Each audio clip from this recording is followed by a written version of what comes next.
Bonjour à tous. Aujourd'hui, nous sommes le mercredi 13 mai et je tenais à remercier Cécilia tout particulièrement parce qu'effectivement, elle a pensé à honorer Notre-Dame aujourd'hui, Notre-Dame de Fatima. Il y avait quelques-uns, elle a préparé ce bel espace pour nous rappeler combien, ce 13 mai 1917, Marie est venue trouver ses petits bergers au Portugal. Le monde est alors en feu, marqué par la guerre, marqué par tant de violence, le Portugal déchiré par une crise anticléricale. Marie est là. Cela m'a donné de redécouvrir aussi tout ce récit des apparitions et trois choses m'ont marqué et que je voudrais vous partager. Le 13 mai et le 13 juin, Marie, à un moment, a écarté ses mains qui sont jointes, là actuellement, et elle a dévoilé ainsi quelque chose de son cœur, tout reflet de la lumière de Dieu. Cette lumière intense qui va illuminer, qui va embraser vraiment le cœur aussi de ces trois petits bergers. Dévoilement de cette grande miséricorde de Dieu, de cette tendresse de Dieu qui veut nous prendre dans sa lumière, dans son cœur. Lucia aurait pu dire, peut-être avec le psaume 138, « Je reconnais devant toi, Seigneur, le prodige, la merveille que je suis. » Merveille de ce Dieu qui veut nous illuminer de son amour, de sa tendresse, qui nous regarde comme nous-mêmes, nous n'osons pas nous regarder. Premier message. Le deuxième message nous conduit au mois de juillet, le 13 juillet. Et là, c'est le mystère de la souffrance. Cette tristesse, finalement, de ce Dieu devant cette liberté pervertie, cette liberté qui se coupe de Dieu et qui nous conduit à l'enfer.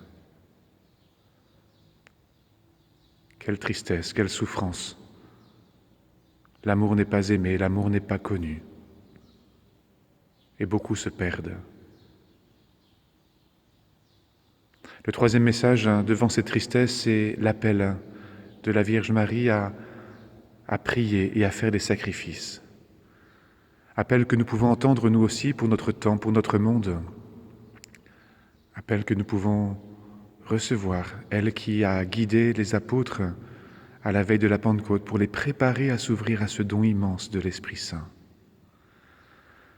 Prière du chapelet, chacun peut le faire tout simplement, c'est la prière des petits, la prière des pauvres, qui nous fait plonger dans le cœur de l'Évangile, pour pouvoir aller jusqu'au bout avec Jésus, jusqu'au bout de ce don de soi, de ce sacrifice. Le sacrifice, c'est pas faire des choses trop difficiles ou trop douloureuses parce qu'elles sont difficiles et douloureuses. Marie aura même ces mots aux petits bergers au mois de septembre en leur disant « Mais ne soyez pas trop durs avec vous-même, enlevez cette corde que vous attachez autour de vos reins, comme pour vous faire mal. » Le sacrifice, c'est donner avec Jésus, c'est aimer avec Jésus jusqu'au bout. Oui, aussi quand c'est difficile. Oui, aussi quand j'aimerais faire autre chose, m'occuper de moi-même. Prière et sacrifice. Voilà peut-être deux appels que nous pouvons entendre pour nous aujourd'hui. La prière quotidienne à la maison, prière du chapelet, prière de l'Angélus, prière ce vendredi de 20h30 à 21h en communion les uns avec les autres lors du vendredi de la miséricorde.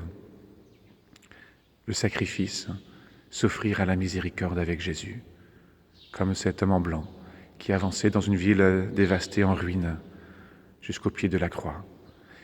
L'invitation peut être non seulement à poser des actes concrets pour tenir et aimer dans ces lieux fragilisés, mais aussi pour nous offrir à la miséricorde à travers le sacrement du pardon.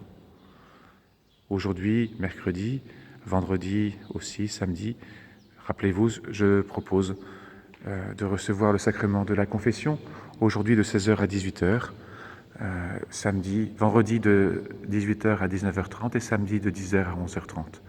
Oui, plongeons dans ce cœur de la miséricorde pour pouvoir accueillir cette joie du Seigneur, non seulement pour nous-mêmes, mais pour notre monde. Laissons le Seigneur avec l'aide de la prière, la Vierge Marie qui vient nous retrouver, et qui nous attend, qui veut nous dévoiler ce cœur immaculé.